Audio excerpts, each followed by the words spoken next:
What's up to my loyal YouTube subscribers? This is your host, Miss Sorensen, back at you with video 4, graphing basic trig functions using the unit circle. Shall we get started? I think yes.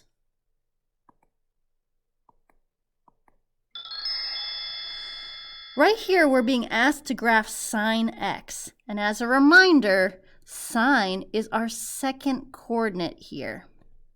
So if I want to graph right here, I'm trying to figure out what's going on at 0. So let's go over to my coordinate or my unit circle here and check out my 0.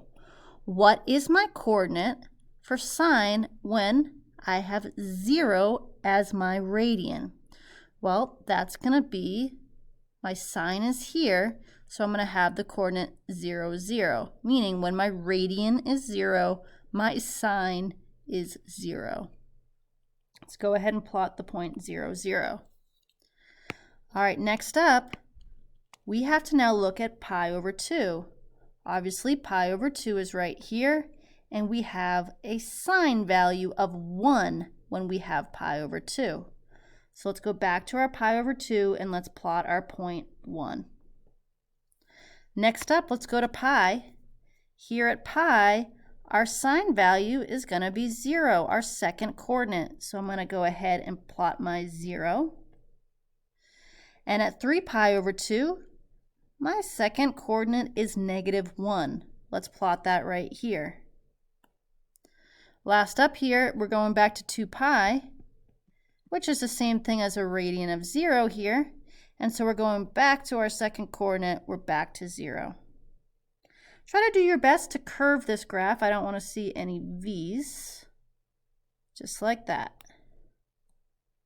Okay, remember this does go over and over again, and it doesn't just stop there, so we do need to include our arrows.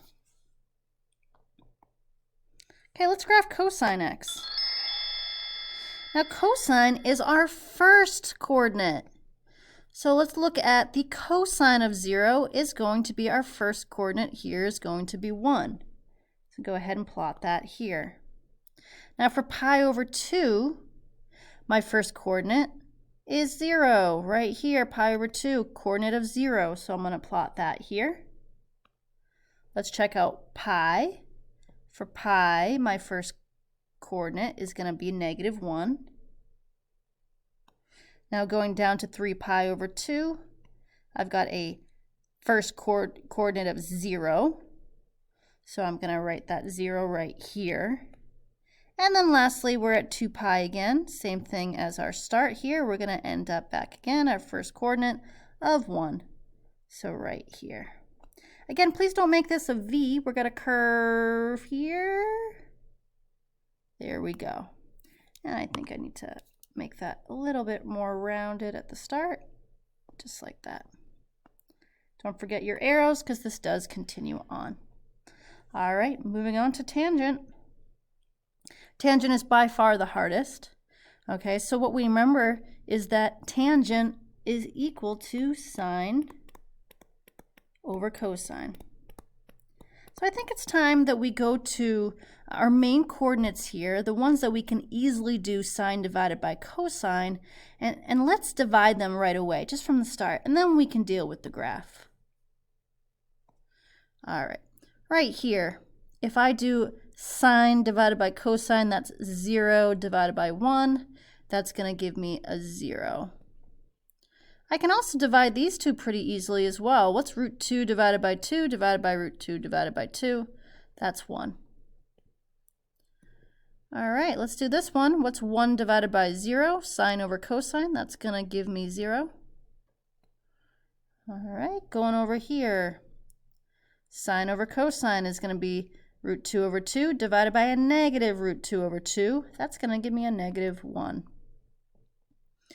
All right, let's look at pi. Here we've got 0 divided by -1 is going to be 0.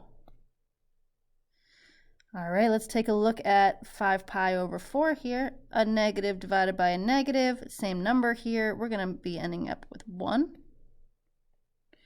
Here we've got a -1 divided by a 0 here. Can we divide by 0? No, we cannot. That's going to be undefined at this point.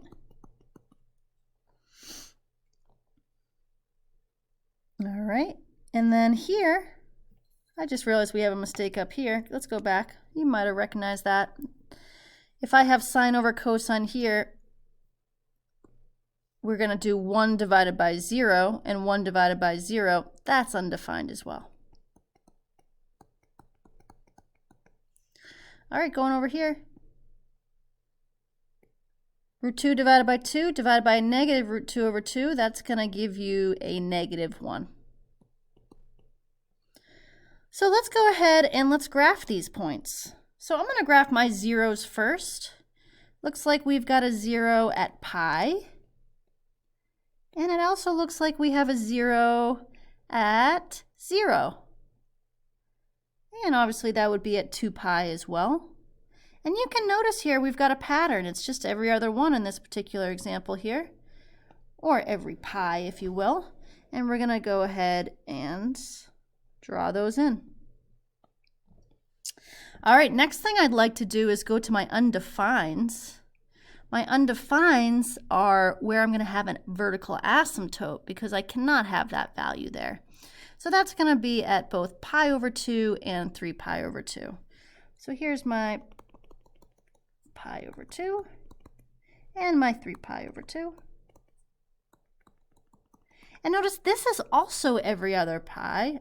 So I'm going to go ahead and follow that pattern, and you should too on your graph.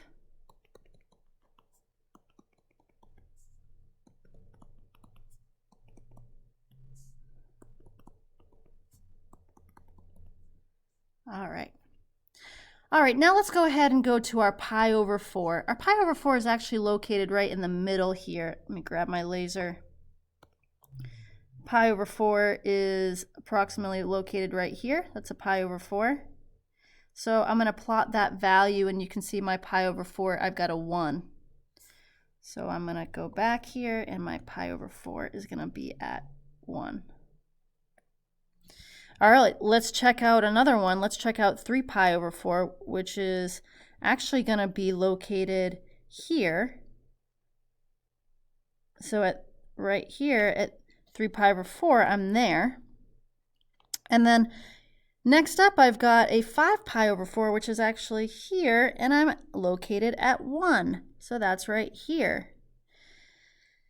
Okay, next one, 7 pi over 4 is at a -1. That's located here. Right here. Now you can kind of see the pattern here, so if you want, you can put this value right here, and then we're going to have this value just like that. Okay, make sure you don't touch those asymptotes. You do get closer to them. This is your tangent of x graph, and I wouldn't say you necessarily have to memorize those coordinates like the pi over 4s, right? Just memorize what the inner shape looks like, and I think you're good to go. For example, here, we really just know it goes through 0, and we've got some sort of a curve, just like that. A little tricky to draw these ones in, but it is going to look something like that. Okay, and then same thing here. This one's going to go down. All right, that's it for video 4. Thanks for watching. I'll see you next time. Don't forget to do your assignment.